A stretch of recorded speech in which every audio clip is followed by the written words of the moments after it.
আসসালামু আলাইকুম everyone. Hello everyone, কেমন আছেন সবাই? আজকে এই গরমে ঠান্ডা ঠান্ডা হাওয়ায় করে ফেললাম তরমুজের শরবত।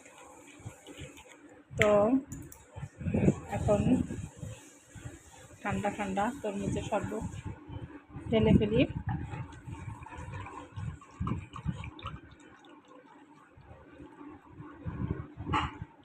খুবই ইয়ামি এবং মজাদার তরমুজের শরবত হয়ে গেল, সাথে স্ট্র।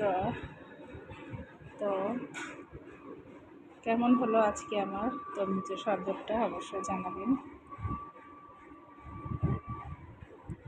তো সবসময়ের জন্য চেষ্টা করব এই গরমে হেলদি জুস, পানীয় জুস খাওয়ার জন্য।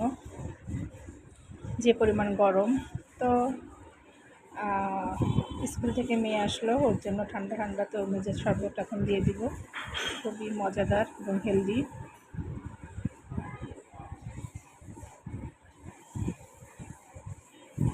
তো ঠিক আছে, সবাই ভালো থাকবেন।